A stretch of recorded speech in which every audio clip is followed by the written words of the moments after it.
Planong ipatupad sa mga barangay sa Bayambang ang Task Force Disiplina upang tutukan ang pagsunod sa mga umiiral na ordinansa sa mga maliliit na sangay ng lipunan.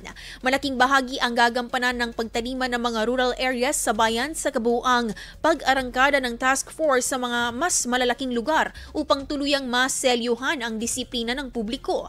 Natalakay ang usapin sa ginawang pagtitipon ng grupong kasama ang ilan pang usapin tulad ng pagsasaayos ng parking lot sa dating kinatatayuan ng Yellow Building upang maiwasan ang pagsikip ng trapiko at mapanatiling maayos ang daloy ng mga sasakyan sa paligid ng pamilihang bayan lalo na tuwing Market Day.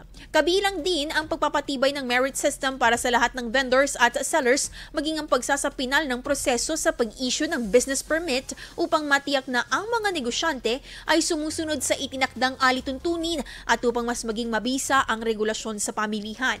Nagkaroon din ng paglilinaw hinggil sa violation fees upang maiwasan ang kalituhan sa pagpapatupad ng mga multa at kaukulang parusa.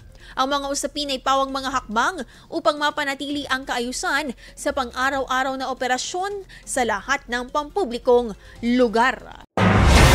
IFM News. IFM News. IFM News.